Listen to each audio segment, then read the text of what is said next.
I couldn't just say that I was bi and leave it at that. I had to let people know that, oh, I know I might not seem bi or you might not have known. It was very imposter syndrome-y, being like, I understand that this might be confusing or whatever. It's a funny thing because me in this moment, I'm like, oh, I could have just said I am this and just like left it at that. But for me, a few years ago, that didn't feel like an option at all.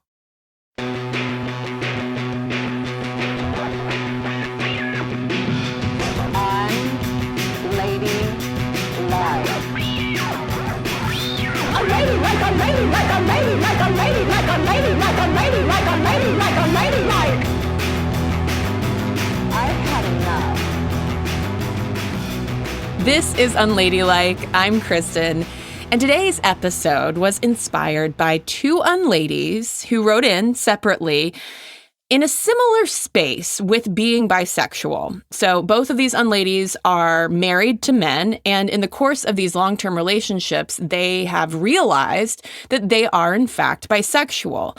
But they don't exactly know what to do with that self-knowledge of their sexual orientation. Should I fully come out? What does that even mean? What does that look like?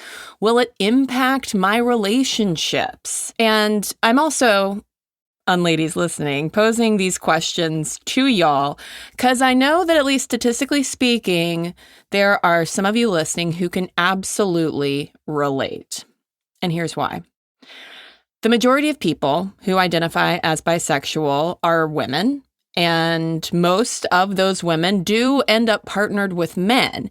And come to find out, according to a 2021 study in the Journal of Bisexuality, bi women in relationships with cis straight men are the least likely among all bisexuals to be fully out. They might not be out at all. They might only be out to close friends, maybe only their partner. And the question we're going to start exploring this episode is why? Is that clinging to bisexual privilege? Is that avoiding biphobia? Is that grappling with this in-betweenness of not being straight enough to feel fully at home in straight spaces or queer enough to feel accepted in queer spaces, of essentially not knowing exactly where you belong?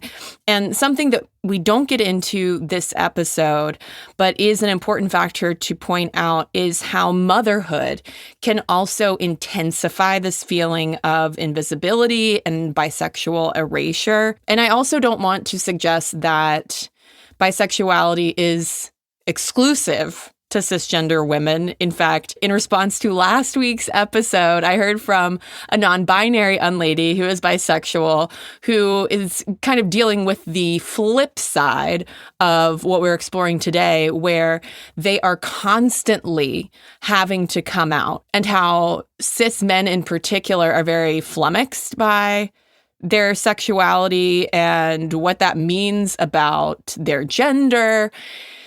It can be very complex. In other words, this dynamic we're focusing on in the episode is common, probably more common than we really talk about.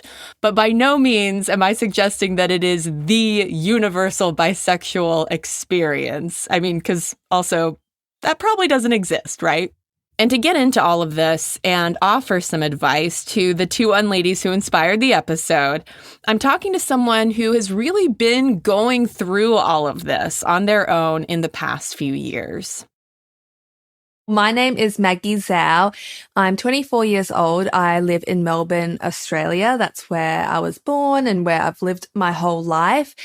I work as an editor. So it's for a Melbourne publication called Fashion Journal. I'm their branded content and features editor. As well as that, I speak a lot about slow fashion, and I also have a podcast that I co-host with my friend Jasmine, and it is called Culture Club. So a lot of words from me, and it's kind of fitting because you asked me why I do what I do, and I guess it's all about communicating, it's all about storytelling, all things that I'm very fond of. Well, let's get into a little bit of the storytelling aspect. So you wrote a Refinery 29 essay called The Bittersweet Privilege of straight passing in queer communities. Why did you want to write this particular essay? Great question. So it's kind of a funny one.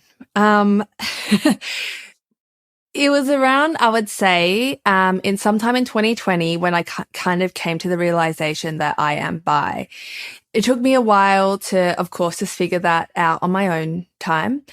And after a little while, me and my friend Jasmine, who I just mentioned before, we actually had an episode of our podcast where we literally just came out to each other on air, essentially. Yeah. So it was a really honest conversation, lots of tears involved. And then after that, that kind of revelation about my identity just sat with myself for quite a few months. And I was just, just thinking about it. And then almost a year later, I ended up writing another piece for Refinery 29, just before the one that you just referenced. It was actually called, Am I Queer Enough to Call Myself Bi? And it was kind of like my coming out piece. I just reread this actually before coming on air, and it was quite interesting because I've changed a lot in my beliefs about my identity, or it was really interesting to see, like, let's say how insecure I was writing that piece. And rightfully so, I had a lot of well-meaning friends come up to me who are queer after reading that piece and being like, oh, congratulations. Thank you so much for sharing. But also like, hey, you're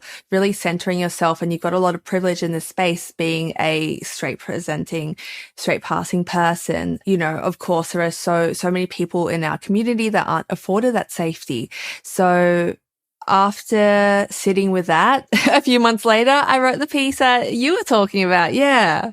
Tell me a little bit then about what prompted the first essay of that question that you were grappling with. It's a funny one because the title of the piece, yes, Am I Queer Enough to Be Bi? It really did reflect this conflict inside of me where I'm like, okay, no, I want to be appreciated and seen by the queer community. I want to be accepted, right? In the piece I mentioned, it's kind of funny now, but like, yeah, I'd cut my hair shorter. I was wearing boiler suits. I dyed bits of my hair blue and everything. And those felt like little tokens of like, here is my membership card. Please accept me, especially as, and I still am in a long-term relationship with a man, 8 years this year. And it was a weird piece because I wanted to tell everyone that I was bi, and I posted it online, and I was very lucky. I was overwhelmed with support. But then the other part of me was like, I couldn't just say that I was bi and leave it at that. I had to let people know that, oh, I know I might not seem bi, or you might not have known. Like, it was very imposter syndrome-y, being like, I understand that this might be confusing or whatever. It's a funny thing because me in this moment, I'm like, oh, I could have just said I am this and just like left it at that. But for me, a few years ago, that didn't feel like an option at all. Mm-hmm. So when you're writing the piece about the bittersweet privilege, what were you hoping to explore, and is there anything you sort of wanted to reconcile at that point? Yeah, no, completely. It's an interesting thing as well because I never ever feel qualified to speak on this. Funnily enough, talking about it right now, and also wrote 2 pieces minimum about this. Because the real truth is, I am a young person just coming to terms with my ever-changing identity, and sexuality encompasses that. And the thing is, like, there is so much academia and theory and literature and history and culture to the LGBTQIA plus community. I barely scratch the surface, of course, so I can only ever speak about my own experience. But to your question, I felt like I needed to write that piece because guilt and shame was actually a part of it, if I'm being flat out honest, because I was like, oh shit, like my first piece, though I stand by it, and I know it resonated for a lot of people who identified as queer but didn't feel like they could, I guess, like advertise that label. I was like, well, in the scheme of things, in the scheme of issues that affect the queer community, like my one isn't that pressing, right? And I say this not to diminish any of my feelings. I stand by and validate how I felt and how I feel. But if I'm just being flat out, come on, like lives are on the line, people's safeties, physical safeties is being targeted. Whereas, oh, little old me, it's like, oh, people might not know I also like women and non-binary people because I'm holding hands with my boyfriend or something, right? And it's easy kind of to make jokes about it. But I did really want to press on and be like, hey, actually, there are really serious safety issues, mental, physical spiritually, issues that affect the queer community. And I know that's obviously not rocket science and people know that, but I just felt like I needed to reiterate that as an ally and as someone who is afforded that privilege. The sense of guilt and the imposter syndrome is a theme that I have seen and heard from a number of people who share the identity of being bi or pan, but maybe straight presenting. And I am curious, at least from your experience, where those feelings are coming from, internal versus external.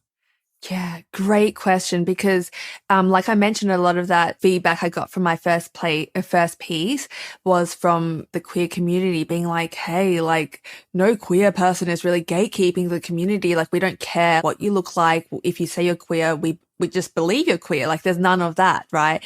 So it was really interesting receiving that feedback. And now 2-3 years on, I see and resonate with that. But back then I couldn't really stomach that. I'm like, well, I don't know if that is true as someone knocking at the door, like, being like, oh, I got an invitation to this party, but am I really allowed in? Like, am I wearing the right clothes? Do I know the right people? Am I saying the right things? Have I seen the right movies? Have I seen the right TV shows? To get to the question, look, if I'm being honest, it was really an internal battle, but like we can't be like, we don't exist in a vacuum. It's obviously because of external forces. For my personal journey, I have to say that there's an element of internalized racism potentially because I'm Chinese, and I think especially in the LGBTQIA plus community, at least in circles that I surround myself in and like the media I consume, it is quite predominantly white, and especially in Australia. So I think not really seeing myself reflected in my complexities, in like my sexuality and my race it like fed into it. I was like, well, like, I don't know what I'm supposed to look like and who I'm supposed to be like. So definitely a mix of external and internal pressures. Yeah. What has been the response from your partner as you've gone through this journey of self-discovery?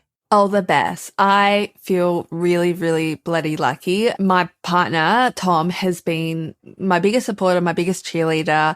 We've obviously, we've grown up together, essentially. We started dating at 16. So I understand that's like very formative years, but nothing but support and nothing but like understanding and like providing space for that as well. And understanding in the sense of like, he understands that he won't understand what I feel as well as a cis het man. And I'm really lucky about that because actually, if we go all the way back to the start, that kind of day I had that realization about my sexuality, it was really, I had a lot of mixed feelings because I'm like, oh my God, like, who am I? Like, why did I keep this from myself for over 2 decades of my life? Like, I thought I knew myself so well. Why didn't I know this aspect of myself? Second half of that was like, oh my God, I need to tell Tom because I tell him everything. Like, and I remember calling him up. It was like after dinner. I was like, you need to come over right now. I need to tell you something, essentially. And I went out to his car after dinner. It's quite late and we're sitting in the car just for like a full hour, just like talking it out, crying. And I felt so supportive in that environment. Yeah, that's interesting that it sounds like there was no delay or like, do I tell him? Don't I tell him? It was, I got to call Tom. I do. I mean, I am an oversharer. I feel like it's a very Gen Z of me. I like grown up on the internet. I treat the internet as my diary. It's unfortunate. Like I need to archive and scrub something, but it's almost like how I've treated my relationship as well with Tom. Like as we have grown so closely together in such like a pivotal point in our lives. I don't know. It almost, I just needed to tell him. I don't know. Again, there felt like almost like a guilt if I was keeping this secret from him.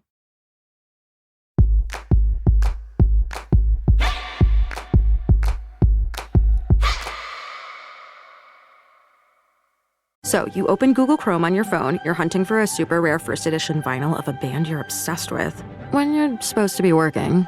But this site you tapped on seems pretty shady. And Daryl from IT just jumped up from his desk. Oh no. He's coming your way.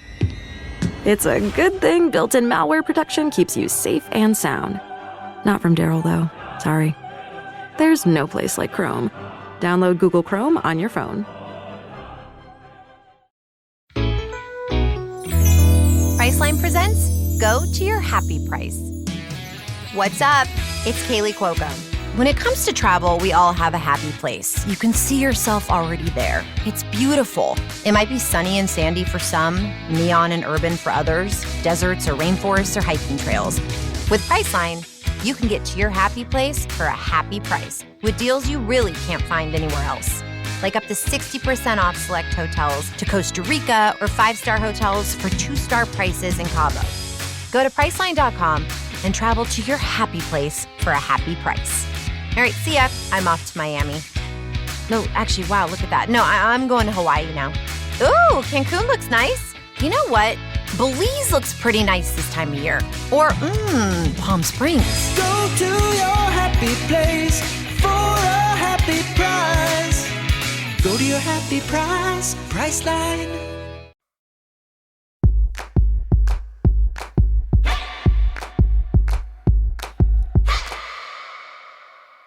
You mentioned the podcast episode where you and your co-host come out to each other. Was that the moment when everything came out? And I mean, in terms of you sort of having this light bulb moment, or was there a different point when sort of everything came to the surface? It's an interesting one because I would say it was before the podcast episode, but it wasn't this massive aha moment that a lot of people might speak on. For me, it was like a slow build up, like a slow crescendo of things that I couldn't like ignore anymore. And I do think, this was 2020, especially in Melbourne, we were in lockdown for a lot of the year. And I think internet discourse and the media I was consuming, and even like the friends I was talking to online, a lot of who are queer, that really helped. It was just like a slow kind of molding of like, okay, like it's okay to be this way, that queerness can look all these different ways. And it kind of like chipped out at me. I just like chipped away at me a little bit. Believe me, I was very uncomfortable with this realization at the start, which is of course internalized homophobia. I was reading back on my piece and I so forgot this detail. For so long, I was not comfortable saying that I was bi. Anywhere around that word, I would only say like, I'm not straight. I was certain that I was not straight, but I could not put a label on it. It was scary, scary, scary stuff. And I mean, that's only in the last year or something, I feel like I'm more comfortable with that. But the other thing, what I was saying, right, that I didn't have this big aha moment really fed into me doubting my identity even further. In my original piece, I was talking about how a lot of people are like, oh yeah, like after I came out, I realized I was in love with my best friend all throughout high school, or like, I had the biggest crush on my neighbor, blah, blah, blah. I actually didn't have any of those moments. It makes sense when I step back now because I'm like, well, of course, everyone's journey is different. And of course, attraction looks different to everyone. But that was just another hurdle to go through too. I am very curious what you think about even the term straight passing. Mm-hmm. Good question. In the piece, I talked to an expert from Minus 18, which is a youth charity in Australia focused on mental health. And it was so interesting because I hadn't thought about it this way. And the person was essentially like, well, yeah, straight passing kind of does exist, but it stops pretty instantly the moment that you do admit, or like, you tell someone that you're queer, because that safety and that protection, I guess, does kind of disappear with that, with your queer label, like out in the open in a way. And it's a double-edged sword because like, I'm not going to sit here and pretend that, oh, like walking down the street holding hands with my partner is difficult, because it's not. But the other side of things, which I think we can't not talk about in this conversation, is that it can be a little bit hurtful. So on a small level, right? Like having people and friends that I have known be like really shocked or made a big deal about my identity, being like, oh, like really? Like questioning all of it. And then making you feel like icky in yourself. And the other thing is like this sense of self-erasure that can maybe happen as well, because we are not fully allowing us to be our full authentic selves, and that includes your queerness or whatever straight passing may look like. Like, what does that actually mean when we look at that? Like, are we just talking about like mainstream fashion? Are we talking like, what are we talking about? So I think it is good that you're right. Like, we should be interrogating these terms that we kind of just throw around, which I definitely do. I'm definitely guilty of that. Yeah. As I've been preparing for our conversation and reading different experiences and things like that, I have seen some people argue that we almost need a new term for it because passing implies kind of an intentionality. It kind of puts someone back in the closet to some extent. And I just kind of like taken the term for granted of like, oh yeah, that you see man, woman in the relationship. Yeah. Okay, there we go. Straight passing. But especially, you know, in the context of bisexual erasure and that feeling of invisibility, I just wonder if it reinforces that sense of not being seen. And it's so funny because like one of the values that we rightfully like applaud the LGBTQIA plus community on is like inclusivity and diversity, right? And it's so funny that we have such a binary approach to straight passing when it's like, actually no, like, and I'm not saying like, I don't like who is like, it's hard to know who the perpetrator, I guess, of like, oh, this person is straight passing is like, I don't know. Is this straight people saying this? Is this queer people saying this? Who knows? But in the scheme of things, it's like, queerness can and does look like anything. There is no set way of looking. I wonder when it comes to that guilt and imposter syndrome, this sense of kind of not wanting to take up space in queerness, queer identity that might not be yours. This is something that I have seen and heard bisexual women in particular grapple with. And I wonder if you're aware at all, if it is specific to women versus maybe bi or pan men who could be in straight passing relationships.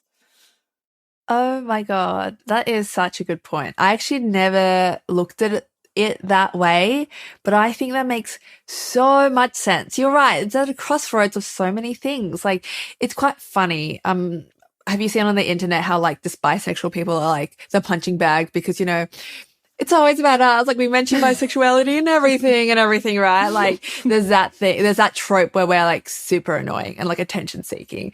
And like, it doesn't help my case when I'm like speaking on the microphone right now for 45 minutes just about my own like sexuality journey. Like, it is doing something for my ego. Like, it is very funny. But, so yeah, and on one hand, you've got that kind of making ourselves smaller in that way, not wanting to seem like we're annoying or taking up too much space, right? That is so true. And before I continue, actually, one of my friends who's also bisexual, we actually spoke really recently and we were like, oh yeah, in the last year we have consciously and unconsciously spoken less about our sexuality, especially online, because of that annoying trope and because we don't want to be seen as like loud and annoying or something like that. So you are right. Like, there are real flow-on effects of that.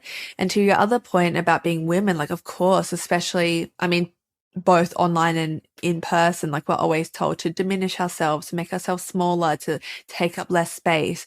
And I completely think the mixture of, I guess, biphobia and misogyny is at the center of this kind of whittling down of our identities. Yeah, no, completely. And I am curious how to reconcile a bisexual privilege or straight passing privilege with the reality, at least in the United States, that bisexual women in particular do experience higher rates of intimate partner violence and assault. I think we really should be taking the full seriousness and severity of biphobia, accepting it. And I know we just spent the last 5 minutes just poking fun at being bisexual as well. And I guess, of course, there's humor to be found in especially queer culture as well. But you are right. There are really pressing issues. And when at the start of this episode, we're talking about how, yeah, a lot of queer people face tremendous danger towards their being. Like, we can't negate exactly what you said about bisexual people facing domestic violence as well. There are stats where, I think this was in Australia, but I wouldn't be surprised if it just mirrors what the US is like as well. I've got it right here. Let me just double check. 44% of Australians say that they're not at all open to dating someone who is bisexual. Wow. Which just feels, yeah, so ridiculous and outdated. Yeah. Like, why not? How scary are we? Like, I'm like, what are we, like, I'm like, do I have claws? Is something happening that I can't see?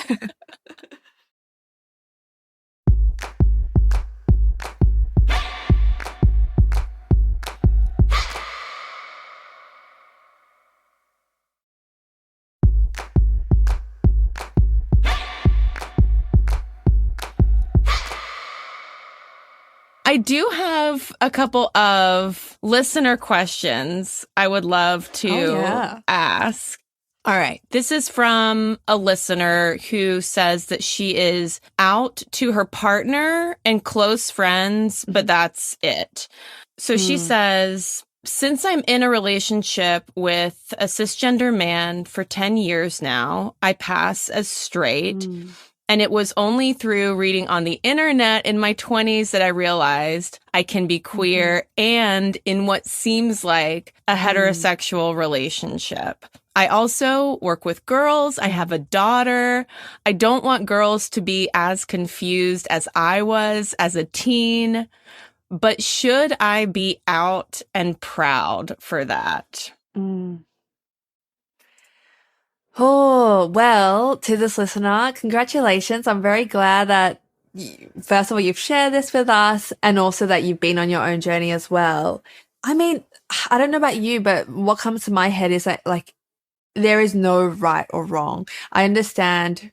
And for a lot of people, of course, the closet is like a very triggering and harmful and hurtful place, but it is your decision, right? I think there have been more conversations in recent years about like, okay, do we even need a coming out? Like, what is the purpose of this? And I really think it is up to the individual. And I think it's about what feels good to you and what is comfortable for you, because at the end of the day, it is just about you and your expression. And if I put myself in your shoes, like, you know, I found a lot of validation and I felt really good in myself when I did share little aspects of myself or little elements of queerness. Like, I don't know, it could be as small as like literally like wearing a beanie or like reading this like queer coded book or watching Heartstopper, whatever it might be, in as little or as big as you want. So that could be coming out to your wider community or your workplace or whatever that might be. But in my head, small actions that you feel comfortable with can also be really powerful. And I would hate for anyone to feel like they're rushing or like they must tick all these boxes and like be out to be seen as correct or in whatever way. Yeah, I feel like that is a big question of like, is there this wanting of like a right way to be fully out of the closet? I feel like we need a manual. We're all looking for a little guide, Yes. like a color-coded one that we can just tick off. Like, oh, how nice would that be? Exactly. Okay, I have another question. This is sort of similar, but I feel like we might have needed to get Tom on the line for this one. So this is from a listener who grew up in what she describes as a very culty Christian purity culture household. And she writes, I never got the chance to acknowledge that I'm attracted to women as well as men. This is something I wish I could explore more, but I don't know how to breach the topic with my husband. I love him and am committed to our relationship, so I'm not looking to pursue anything outside of it. I just wonder if I should even tell him. How do I tell my husband I'm bi while reassuring him that it doesn't change our marriage? Or does it change our marriage? Is it worth telling him at all?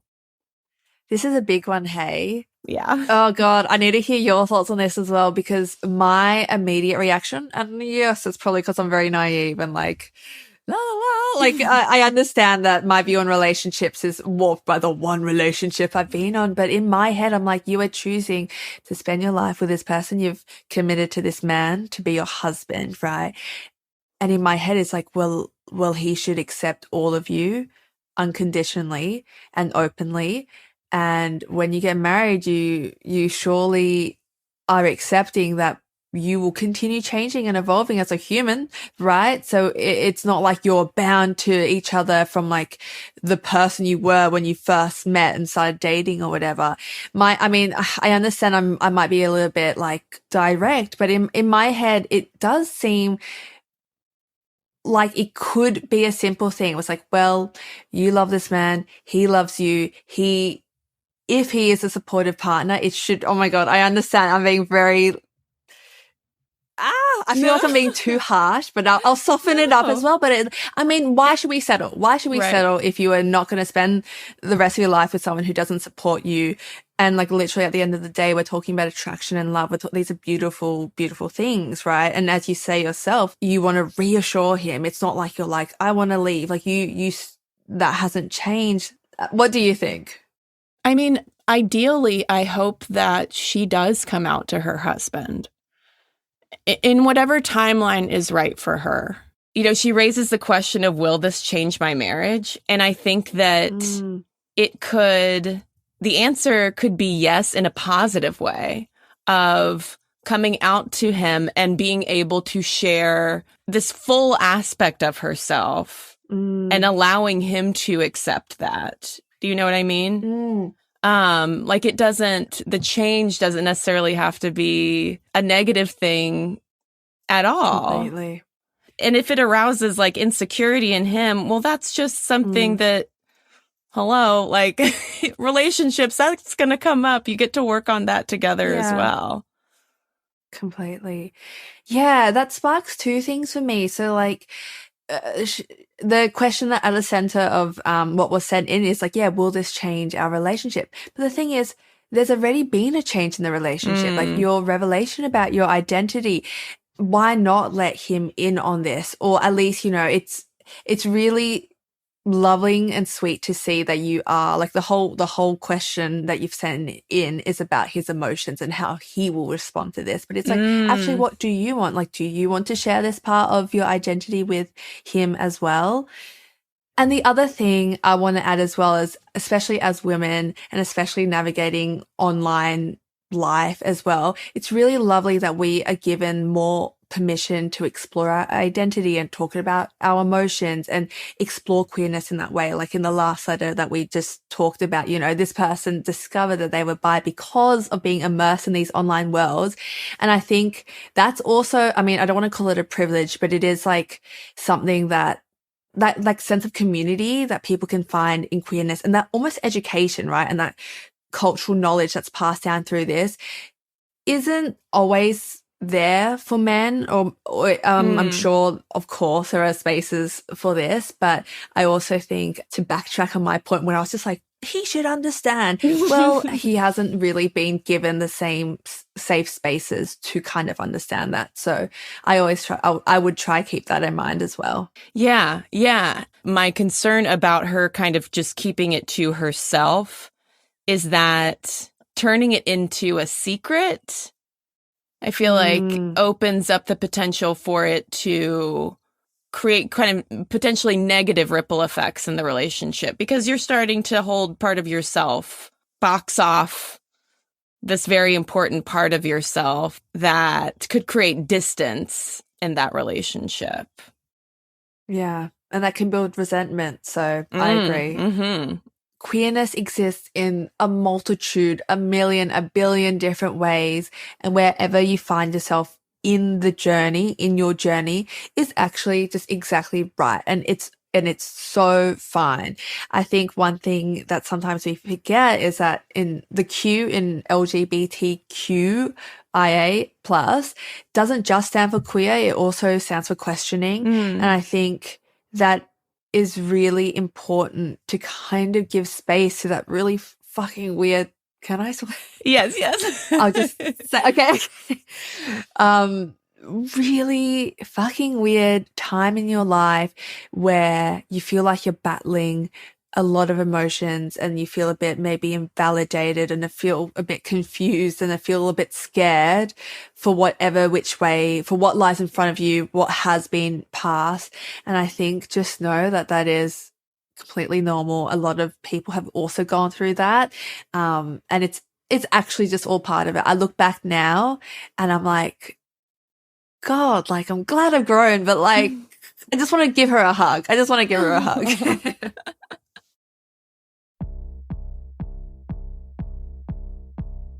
Unladies, this conversation is focused exclusively on women coming to terms with their bisexuality while in relationships with straight men. And this can also apply, though, to women who have been exclusively in relationships with other women. And for more on that, you should listen to episode 65 of Unladylike with filmmaker Desiree Akvan. It's called How to Be the Bisexual. And I want to leave y'all with some advice that Desiree offered in that episode for bisexual unladies feeling conflicted over their identity. It's the same advice I give to people who tell me, like, what's your advice for becoming a director? And it's to enable yourself. That's the thing, is like to have the sense of entitlement or the sense of ownership to be like, I'm going to blindly have faith in my own taste and my own instincts and my own opinions. Create that space for yourself and don't wait for someone else to make it okay. Do it yourself. If you wait for that, you might be waiting a long time.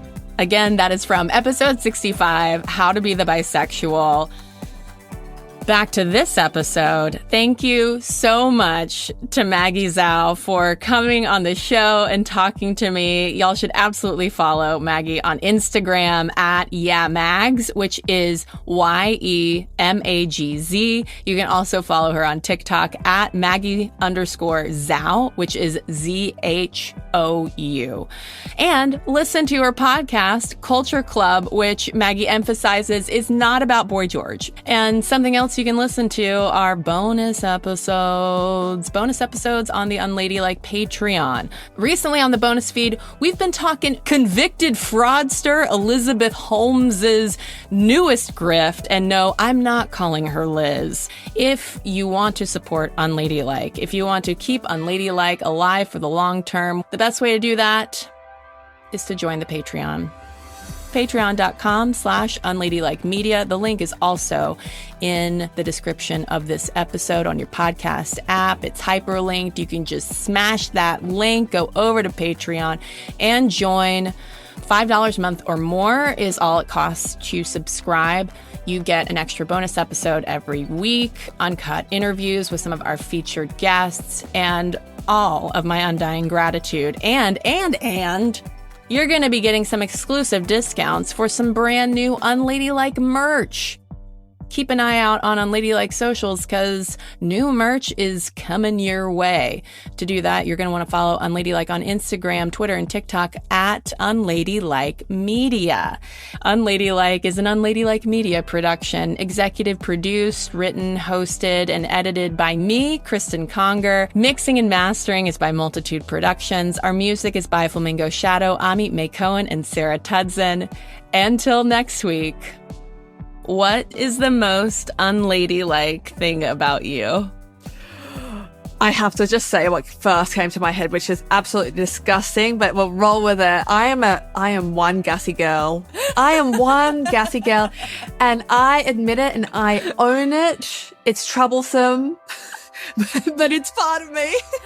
Oh, I love that. I love that so much. I love the lack of hesitation, just Yeah. That's perfect. I knew I had to say it or I would not let it out. Pun intended. Sorry.